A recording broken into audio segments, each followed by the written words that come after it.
గాంధీ భవన్ లో జహీరాబాద్ నేతలు ఆందోళనకు దిగారు. కాంగ్రెస్ నేత జహీరాబాద్ నియోజకవర్గం ఇన్ఛార్జ్ చంద్రశేఖర్ కు వ్యతిరేకంగా నినాదాలు చేశారు. చంద్రశేఖర్ పార్టీకి తీవ్ర నష్టం కలిగిస్తున్నారని, పార్టీలోకి కొత్తగా వచ్చిన వారికే పదవులు ఇస్తున్నారంటూ పెద్ద ఎత్తున ఆందోళన చేపట్టారు. వెంటనే అతడిని పదవి నుంచి తొలగించాలని నినాదాలు చేశారు. ఈ క్రమంలో అక్కడ పరిస్థితి ఉద్రిక్తతకు దారితీసింది.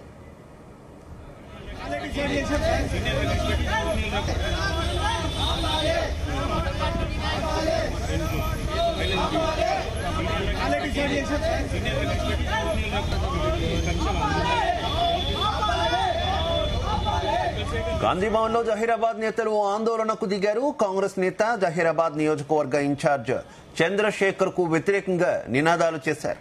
చంద్రశేఖర్ పార్టీకి తీవ్ర నష్టం కలిగిస్తున్నారని, పార్టీలోకి కొత్తగా వచ్చిన వారికే పదవులు ఇస్తున్నారంటూ పెద్ద ఎత్తున ఆందోళన చేపట్టారు. వెంటనే అతడిని పదవి నుంచి తొలగించాలని నినాదాలు చేశారు.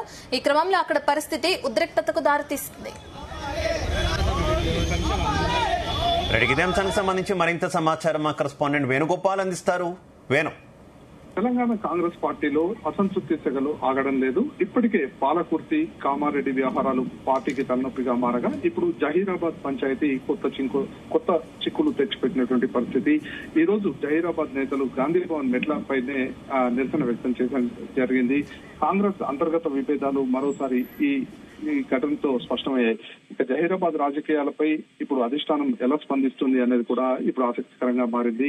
ఇక తెలంగాణ కాంగ్రెస్ పార్టీ ప్రధాన కార్యాలయం గాంధీ భవన్ ముందట మరొకసారి అంతర్గత విభేదాలకు వేదికగా మారింది. జహీరాబాద్ నియోజకవర్గ రాజకీయాలు ఇప్పుడు పార్టీ అధిష్టానానికి తలనొప్పిగా మారాయి. ఇక జహీరాబాద్ ఇన్ఛార్జిగా ఉన్న మాజీ మంత్రి చంద్రశేఖర్ వ్యవహార శైలిపై తీవ్ర అసంతృప్తి వ్యక్తం చేస్తూ ఆయనకు వ్యతిరేకంగా నేతలు గాంధీ భవన్ మెట్లపై బహిరంగంగా నిరసనకు దిగారు. ఇక చంద్రశేఖర్ కారణంగా పార్టీకి నష్టం జరుగుతోందని ఆరోపిస్తూ వెంటనే ఆయన్ను బాధ్యతల నుండి తొలగించాలని చెప్పి కూడా డిమాండ్ చేసినటువంటి పరిస్థితి. ఇక నేతల ఆందోళనతో గాంధీ భవన్ వద్ద ఉద్రిక్త వాతావరణం వేదికైంది. ఇక జహీరాబాద్ చెందినటువంటి కాంగ్రెస్ నేతలు, కార్యకర్తలు పెద్ద సంఖ్యలో గాంధీ భవన్ కి చేరుకొని మాజీ మంత్రి జహీరాబాద్ ఇన్ఛార్జి చంద్రశేఖర్ వ్యతిరేకంగా నినాదాలు చేశారు. ఇక చంద్రశేఖర్ వ్యవహార శైలి వల్ల స్థానికంగా పార్టీ బలహీనపడుతుందని, సీనియర్ నాయకులు, కార్యకర్తలకు సరైన ప్రాధాన్యత ఇవ్వడం లేదని చెప్పి కూడా వారు ఆందోళన వ్యక్తం చేశారు. ఆయన నిర్ణయాలు పార్టీకి ఇబ్బందులు తెస్తున్నాయని నేతలు ఆరోపించినటువంటి పరిస్థితి. ఇక జహీరాబాద్ కాంగ్రెస్ లో శ్రేణులు తీవ్ర అసంతృప్తితో ఉన్నారని చెప్పి ఇక గాంధీ భవన్ ఎదుటే అక్కడి నుండి వచ్చినటువంటి జహీరాబాద్ నుండి వచ్చినటువంటి సీనియర్ కార్యకర్తలు కూడా ఆవేదన వ్యక్తం చేయడం జరిగింది. చంద్రశేఖర్ వెంటనే ఇన్ఛార్జి బాధ్యత నుండి తప్పించి పార్టీని సమన్వయం చేయగల నాయకుడికి అవసరం కల్పించాలని చెప్పి కూడా వారు అధిష్టానాన్ని కోరడం జరిగింది. ఇక తమ డిమాండ్లను పార్టీ పెద్దల దృష్టికి తీసుకెళ్లేందుకు వినతి పత్రం కూడా సమర్పించారు.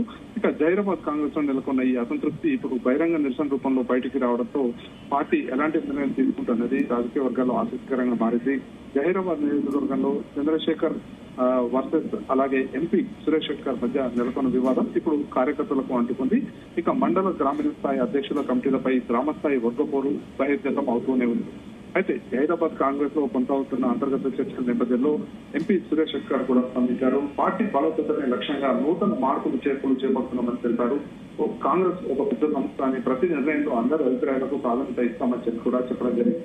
జహీరాబాద్ పరిధిలోని మండల కమిటీలతో పాటు అసెంబ్లీ స్థాయి నాయకుల అభిప్రాయాలు కూడా పార్టీ అధిష్టానానికి తెలియజేసినట్లు ఇక సురేష్ శెట్కర్ కూడా వెల్లడించడం జరిగింది. ఇక మండల అధ్యక్షుల వ్యవహారంపై కొంత అసంతృప్తి ఉన్నప్పటికీ కార్యకర్తల మనోభావాలు దెబ్బతినకుండా పరిష్కార దిశగా ముందుకు వెళ్తామని చెప్పి ఆయన కూడా స్పష్టం చేశారు.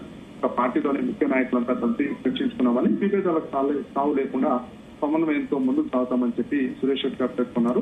అయితే వేరు ఏం జరుగుతుంది అనుకోవాలి అసలు కాంగ్రెస్ పార్టీలో? ఇలాంటి దృశ్యాలు, గాంధీ భవన్ వేదికగా నిరసన దృశ్యాలు, ఎన్నికల సమయంలో టికెట్లు రాని వ్యక్తులు వారి అనుచరులు చేస్తూ ఉండడం మనం చూస్తూ ఉంటాం. కానీ గత కొద్ది కాలంగా మాత్రం ఈ నియోజకవర్గాల్లో ఉన్నటువంటి వర్గ విభేదాలకు నిలయంగా, నిరసనలకు నిలయంగా గాంధీ భవన్ మారుతున్నటువంటి పరిస్థితి. మరోవైపు ప్రస్తుతం ఉన్నటువంటి పిసిసి చీఫ్ మీదే కొన్ని రకాల వార్తలు కాంగ్రెస్ నాయకుల నుంచే బయటకు వస్తూ ఉండడం, కొన్ని మాధ్యమాల్లో ప్రసారం అవుతూ ఉండడం, ఇదంతా చూస్తుంటే ఏం జరుగుతుంది అనుకోవాలి అసలు కాంగ్రెస్ పార్టీలో? ఇలాంటి గందరగోళాలన్నిటికీ కూడా పులి స్టాప్ పెట్టాలని చెప్పి గత కొద్ది రోజుల కిందటి ముఖ్యమంత్రి రేవంత్ రెడ్డి కూడా చాలా స్పష్టమైన ప్రకటన చేశారు. ఇక ఏదైనా పార్టీ వ్యవహారాలకు సంబంధించి మంత్రులు కానీ, ఎమ్మెల్యేలు కానీ, అలాగే నాయకులందరూ కూడా పిసిసి చెప్పినది ఖచ్చితంగా పాటించాలి, ఇంక్లూడింగ్ ముఖ్యమంత్రితో సహా అందరూ పాటించి తీరాల్సిందేనని చెప్పి ఇలాంటి ఏదైతే విభేదాలు వస్తున్న నేపథ్యంలో ఇందుకు సంబంధించి ముఖ్యమంత్రి రేవంత్ రెడ్డి కూడా గత 9 రోజుల కిందట జరిగినటువంటి సమావేశంలో ఈ నిర్ణయం కూడా చెప్పడం జరిగింది. అయితే ఇవన్నీ కూడా అంటే ముఖ్యంగా జరుగుతున్నటువంటి ఘటనలు ఇటు పాలకుర్తి, కామారెడ్డి, జహీరాబాద్ ఇక వరుసగా ఎక్కడికక్కడ స్థానిక నాయకుల మధ్య ఉన్నటువంటి విభేదాలు ఇక గాంధీ భవన్ వేదికగా వారు బహిర్గతం చేస్తున్నటువంటి పరిస్థితి. ఇందుకు సంబంధించి ఏదైతే ముఖ్యంగా ఇటు కొత్త కార్యకర్తలు పాతగా ఉన్నటువంటి అంటే సీనియర్ కార్యకర్తలు ఎవరైతే ఉన్నారో వారికి సరైన ప్రాధాన్యత ఇవ్వకపోవడం వల్లే ఇలాంటి విభేదాలు వస్తున్నాయి అనేది కూడా ప్రతి సందర్భంలో అక్కడకి వచ్చినటువంటి నాయకులు చెప్తున్నారు.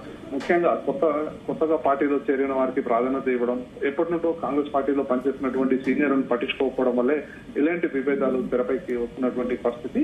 ఇదే ఏదైతే సీనియర్లకు ప్రాధాన్యత ఇవ్వడం లేదనేదే ప్రతి సందర్భంలో కూడా గాంధీ భవన్ వేదికగా జిల్లాల నుండి వచ్చినటువంటి నాయకులు ప్రదర్శిస్తూ వస్తున్నారు. అయితే ఇందుకు సంబంధించి ముఖ్యమంత్రి కూడా పులి స్టాప్ పెట్టే ప్రయత్నం చేశారు. అయినప్పటికీ కూడా మరొకసారి అంటే పాలకుర్తి ఘటన, కామారెడ్డి ఘటన, ఇప్పుడు లేటెస్ట్ గా జహీరాబాద్ ఘటన కూడా మరొకసారి గాంధీ భవన్ కి వేదికైనటువంటి పరిస్థితి. Right, okay, thank you.